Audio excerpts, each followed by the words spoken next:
Hey, how's everyone doing there tonight? This is Undead Nightmare 24 back with a video. Hope everyone's doing well out there and staying safe. This is going to be a video of what I've watched recently. I watched like 5 films recently and I want to go over them. Some I have seen before and some were first time watches. So I'm going to go through these films best I can. There's going to be brief reviews, not like I usually go step by step. I'm just going to talk about the film a little bit, give you my likes and don't likes of the film, and I'll give you a recommendation if I recommend it, or if I say it's May, just that means alright, or if it gets the disapproval, which means it was not a good film. So I'm gonna try to be as honest as I can, guys. And we're gonna get it going. It is mixed. There is some horror, there is some drama, thriller, mixed all in one, but mostly horror. So let's get into it. I'm gonna start with the first film I watched here, which is 1987's Angel Heart. I want to say the transfer on this was excellent to me, and I feel this is an underrated Mickey Rourke and Robert De Niro film. I'm going to read a little of my notes here. I got it. It's from 1987. It's directed by Alan Parker. He also directed a film called Midnight Express from 1978. This stars Mickey Rourke, the beautiful Lisa Bonet, and Robert De Niro. So great cast in this film. This I have mixed. I have it as a thriller, and then I have it as a horror film because it's definitely got horror in it. So I have it mixed up there in the genres. It's basically about you got a private detective named Harry, played by Mickey Rourke. He goes and investigates, does dirty jobs for people that want him. They pay him, and he gets pretty much invited to a meeting by this guy, Robert De Niro, who has the coolest name in this film. It's Louis Saphir. Cypher. It's like French, but if you actually hear it, it goes to Lucifer, Louis Cypher, something like that. It goes to Lucifer, which was pretty cool. Probably mispronounced that, but anyways, yeah, he makes a deal with him. He's got to find this singer. His name's James. I'm not sure. I'm already forgetting names. But anyways, he's a popular singer from back in the day. He's disappeared. He feels he owes him. He signed a contract with Lewis here, so he sends Harry to go find him, investigate what happened to him, and as he does this, he goes on a pretty much a thrill ride. It keeps you guessing towards the end. It's pretty much a psychological film, and it has a pretty cool ending I liked. So yeah, this has some pretty creeped out moments, man, and it goes place from New York to the South in New Orleans, man, which I thought had that, like, it has that voodoo witchcraft atmosphere in it, and I thought that was pretty cool, man. And then you have some stuff between hell and all that, man. It's real. It has its evil good side to it, mostly evil though. But yeah, I feel this is an underrated film. I'm going to give it the undead approval, man. Really like this film. I could watch this one over and over. That's 1987's Angel Heart. Next up, we got, this is a Vinegar Syndrome edition. I did watch Count Dracula's Great Love, man. I can't read. Great Love. This is from, let's see, 1973. It's a Paul Naschy film. It's directed by Javier Aguirre, and I didn't know he directed a lot of Spanish films. I couldn't tell you all of them. There's a bunch, but yeah, this is his horror film. This is your typical Paul Naschy film, man. Very atmospheric and gothic. It has a Hammer feel to it as well, which I love those kind of films. This basically has these beautiful young ladies. They have this guy that's pretty knowledgeable and stuff. He's giving history of this old castle. You got their tire breaks off. They get stranded in this castle, and you got this creepy guy played by Paul Naschy. He's kind of like a doctor, but there's some sinister to him as well. There's a history there that they said, like, a Count Dracula used to live in there and stuff. So you have this evil atmosphere, like I said, gothic. You have these girls getting picked off one by one. They're turned into vampires, and you got the sleaziness, and also the backstory, which has actually Dracula, who needs virgin blood to resurrect his daughter, who's pretty much in a coffin, and she needs virgin blood to bring her back. And his downfall is he ends up falling in love with one of the girls, and pretty much that's his downfall, man. It leads to his downfall, which he ends up, I'm not gonna give the spoiler away, but it has a pretty weird and awkward ending. I thought it was different, but This film overall, I thought it was pretty solid, man. I'm gonna give it the approval, undead approval. I really enjoy Paul Naschy films, and I thought this one did it and had a unique ending as well. It's Count Dracula's Great Love. Next up, I watched this film, Stephen King's The Dead Zone. This was a first time watch for me, believe it or not, and has one of my favorite actors in it, Christopher Walken. Walken. This is a 1983 film. It's directed by David Cronenberg. He needs no introduction. The Fly remake, Videodrome. He has so many films, but this definitely felt like a different Cronenberg film, man. It wasn't like the one I'm used to, like pretty much watching. I would say this is more of a thriller than a horror film, even though it does have horror elements in it. But yeah, it's basically you got what's his name? Christopher Walken. He's Johnny. He's a teacher. He's in love with another teacher. They have plans to get married, and they're deeply in love. But as he's leaving her house one night, he gets in a car accident and ends up in a coma for, I think it's 5 years. And when he wakes up, the girl, his love interest has moved on. She has a kid and she's married, and he's just startled because he still has the same memories. He just like kind of woke up. He's still thinking everything's normal, even though it's 5 years later. He also wakes up and he has psychic abilities. He touches like people's hands and he could read what's going to happen to them. So he saves a lot of lives that way.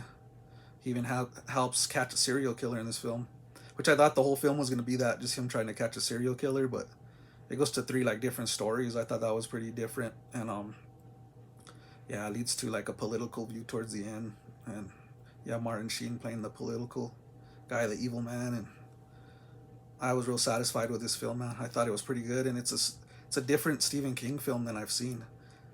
I think it relies more on tension and actually like a thriller more than horror, but it does have scary moments. But yeah, this is a gem to me. I'm gonna give it the undead approval as well. Really love this film, The Dead Zone. Okay, so next up we got here a 4K edition from Blue Underground. This is Dead and Buried from 1981. This is directed by Gary Sherman. He produced films as Poltergeist 3 and also Poltergeist The Legacy. And this also had some help from Dan O'Bannon, man, from Alien and Return of the Living Dead. So great work on here. You can see on their the creator of Alien was involved. This stars James Ferrantino, a young Robert Englund, and Melody Anderson. This film is based on atmosphere, man. It's real creepy. You got Sheriff Dan. He's pretty much trying to solve a crime. You got a guy that's pretty much burned and he's still alive. It's pretty creepy. His mouth like opens and jaw, and they send him to this hospital, and he's like a witness. You have people that still want. He's still got like a pretty much a killer that is after him to kill him. You have Sheriff Dan, who's pretty much trying to investigate the crime. He's trying to find, because as more murders start to happen, he's starting to suspect some real oddness, man. Like something's not right in the town. You have like these real odd, creepy looking people. A lot of atmospheric elements, like I said. You have like definitely a Carpenter fog setting in this. It's real creepy and dark, fog scenes, and it just gives you the chills, man. This is a very underrated film. As he starts to investigate and trying to find this killer or killers, he starts to unravel a pretty terrifying story that's happening in the town. Um, and it pretty much leads him to pretty much going into madness, but that's pretty much all I could talk about. This one I can give a lot of spoilers away, but man, is this film a gem. It's like I said, built an atmosphere. It's so creepy, and the ending is just shocking, man. Like when you get to the final story, you're just like blown away. You're like, man, it's something you wouldn't expect. And great practical effects in this one as well, and pretty much all I asked for, man. And like corpses and all that. I love and enjoy films like that, and this brings it all, man. And like I said, great twist at the end. Can't talk too much on this film because you can give spoilers, but this gives it a high undead recommendation on this film. I feel it's a very underrated horror film, and it looks awesome on 4K, man. It does have its grain, but of course it's an older movie. It's not gonna get to the tip top, but it does have some scenes that'll blow you away that are pretty clear in this film. So yeah, I'm gonna give this the undead recommendation, man. Approval. Dead and Buried from 1981. So next up, this is the last film I've recently watched. I actually watched this one last night. This is Day of the Animals, and this is from 1977. And this stars. This is directed by William Gidler. He actually passed away at the age of 30 in a helicopter accident, which I saw in the documentary. He was looking for a location of a film, and his helicopter crashed, man. So he died real early. He did he did put out, I'm not sure how many movies, but it was in a good span of like, I'd say like 8 years. He put out a bunch of movies before he passed away. He also directed Grizzly and A Manitou, two good horror. He also directed a blaxploitation film with Pam Grier, Sheba Baby. So he had some pretty high films on there, well-known films, I should say. This stars Christopher George. He came out in Grizzly. This stars Leslie Nielsen from Naked Gun. Stars Linda Day George, was Christopher George's wife. If you don't know her, she's the one on Pieces. Bastards. Yeah, the blonde girl, lady, real pretty lady. So that's our cast. We got a great cast in this film. This is basically about this crew. They're going on like a hiking trip in the mountains. At the same time, something's messed with like the ozone layer, and it pretty much brings the animals to like a killing madness if they're at a certain elevation of like 5,000 feet. And also it can affect humans as well, make them go mad and then go on like a killing spree. So this hits, as they're going on this hike, they're real high in elevation in the mountain, and it pretty much has this like hawk leading all these animals and getting them signs to go kill. So they're pretty much being stalked by all these predators as they're going through this mountain on a hiking trip. It's real action and adventure and horrifying at the same time. As a battle struggle through the characters, you got Leslie Nielsen, who's a complete asshole in this film, and then you got Christopher George, who's the likable character, and he's the leader, and his character's name is Steve, I think. But yeah, he's pretty much their protector and the smart guy. They'll listen to him, they won't. It ends up leading to their demise, and it has a pretty effective animal attacks, man. They're pretty solid. They used real animals, and I was watching the documentary and pretty much said that, one of the actresses in the film was an animal trainer, so she had some scenes in there with animals where she's training them and at the same while acting a scene out, which I thought was pretty cool. And yeah, it's pretty much them trying to get to survival, get to the military and government to save them as these animals are going, kind of like in a killing spree, like you would have like a zombie apocalypse, but this is like with animals. And you have Leslie Nielsen. I'm gonna keep bringing his name up because he's a complete asshole, but he has an awesome scene, man, where he just goes mad and pretty much challenges a bear head on. I thought that was cool. But this was very enjoyable, man. I liked it. And like I said, it was authentic. It had some pretty good kills, and there's real animals. There's rattlesnakes and everything. They're just attacking. And I was reading like some of the special features that actually some of the actors got bit by dogs that were in this film. They had to stop the scene, take one of them to the hospital. It was complete badness. But yeah, Day of the Animals is a gem. Highly recommend this one. I put it up there with Grizzly, which is from the same director. So yeah, this gets the Undead approval. So those are what I watched, guys, recently. I'm going to give you a quick recap. Like I said, Day of the Animals, Dead and Buried, The Dead Zone, Count Dracula's Great Love, and Angel Heart. And I didn't have a bad film in this batch, guys. I enjoyed every one, so they get the approvals. Hopefully it'll stay like that. No, I don't think it will, but thank you guys for tuning in. Please hit a like, comment, subscribe. Let me know what you think. Hope everyone's having a great week out there. Stay safe. Be kind to each other. This is Undead Nightmare 24 back with a video. Keep it horror. Peace. Do you by chance remember the name Johnny Favorite? My interest is only in finding out if he's alive or if he's dead. You want me to check it out? I'm a private detective paid to snoop around. He's dead, Mr. Angel. Well, you know what they say about slugs. They always leave slime in their tracks. Are you afraid? Yeah, I'm afraid. I'm a murder suspect already in 2 cases. Did you kill him? No, but the cops might think I did. The Prince of Darkness protects the powerful.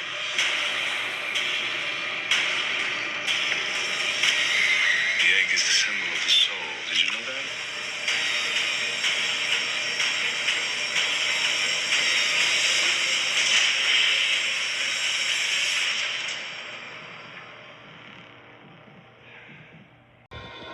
Leave her alone, do you hear?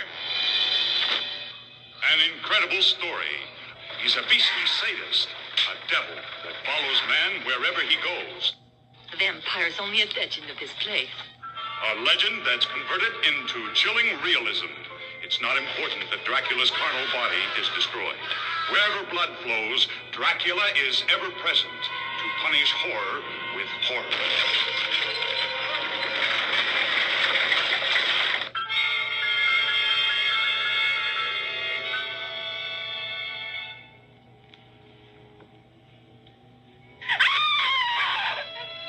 Oh, my heavens, he's hurt!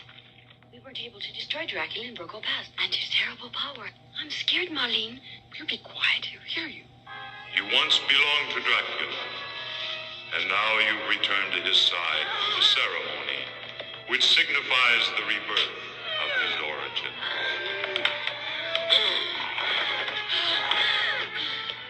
A love story of good and evil, of life and death. Behind each kiss hides a horror of terrifying realism, 1,000 times worse than death itself. No living woman is capable of resisting the diabolical influence of Dracula. Those women that have known his terrible embrace are forced to share his destiny. Count Dracula's great love. You've been in a coma, Johnny. For how long? 5 years. The house is burning. Your daughter's in the house. It's not too late. You're the talk of the town Because I got my head bashed in and I'm still here to talk about it. because you have the power of second sight. I don't know whether it's true or not, these psychic powers of yours. I'm at my wit's end, John. I could use your help. It has to do with these murders we've been having. The Castle Rock killer.